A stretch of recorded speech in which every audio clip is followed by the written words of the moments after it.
Hello students, this is for 9 ICSE Chemistry.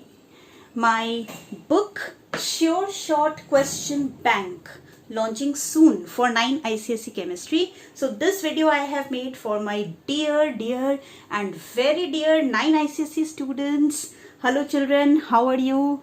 Missing you a lot. So thought of making videos for you all, especially for chemistry. So in this book, as I've already told, we will be taking up 31 types of questions which will help you to crack compulsory section A, 40 marks of the 9 ICSE chemistry question paper. So I'll be discussing each type every day.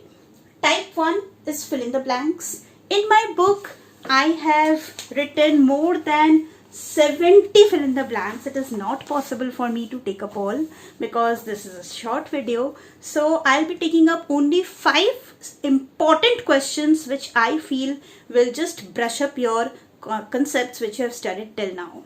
So let's start. Ferrocyanide.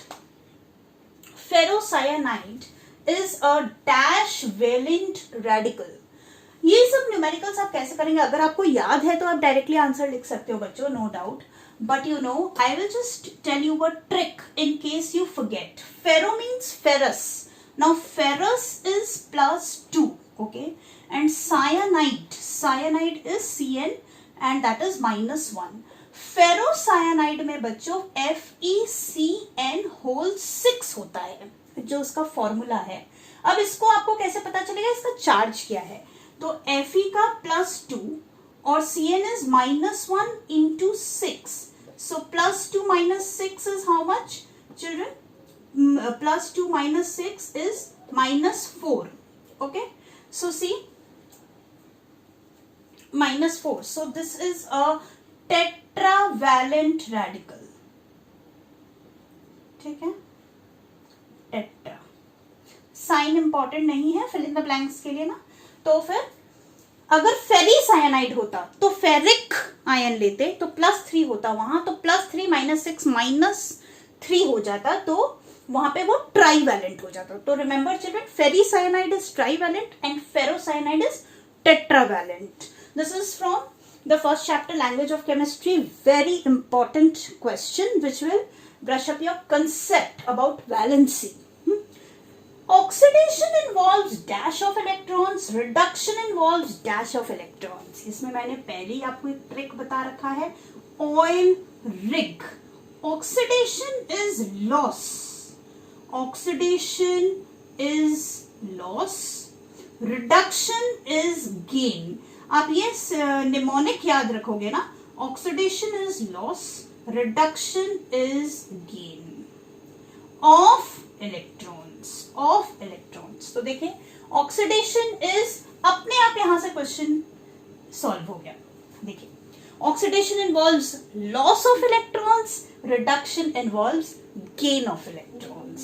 So this is also a very important question. Which salt shows anomalous solubility? Solubility chart में मिलेगा, वहां पे graph है आपके water chapter में, तो वहां पे आप देख सकते हो ग्लोबस सॉल्ट, जिसका की फॉर्मूला है Na2SO4.10H2, sodium sulphate decahydrate. Very important. इसका ग्राफ थोड़ा सा पीक पे जाके नीचे आ जाता है. So Glauber's salt shows anomalous solubility. Important question, 1 mark. Next, rivers and lakes do not freeze due to dash of water.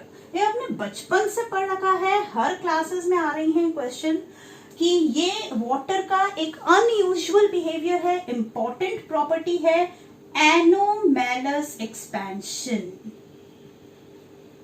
घबराइए नहीं चिल्ड्रन, मतलब ये नहीं सोचिए कि एक डैश है तो हम 2 वर्ड कैसे लिख सकते हैं. जहां प्रॉपर्टी है वहां तो लिखना होगा. ठीक है. तो rivers and lakes do not freeze due to anomalous expansion of water. Important. अब next question, ammonia is a dash covalent compound. अच्छा, अमोनिया किससे बना है? NH3. इसका फॉर्मूला देखें अगर, NH3 मतलब नाइट्रोजन और hydrogen. Ammonia is a compound which is made up of nitrogen and hydrogen. Nitrogen एक नॉन मेटल है, हाइड्रोजन एक नॉन मेटल है. मैंने पढ़ाया था कोवैलेंट नॉन मेटल और नॉन मेटल के बीच में होती है. ठीक है, यहां पे दोनों में इलेक्ट्रोनेगेटिविटी डिफरेंस जो है बहुत कम है, इसलिए ये एक नॉन पोलर कोवैलेंट कंपाउंड है.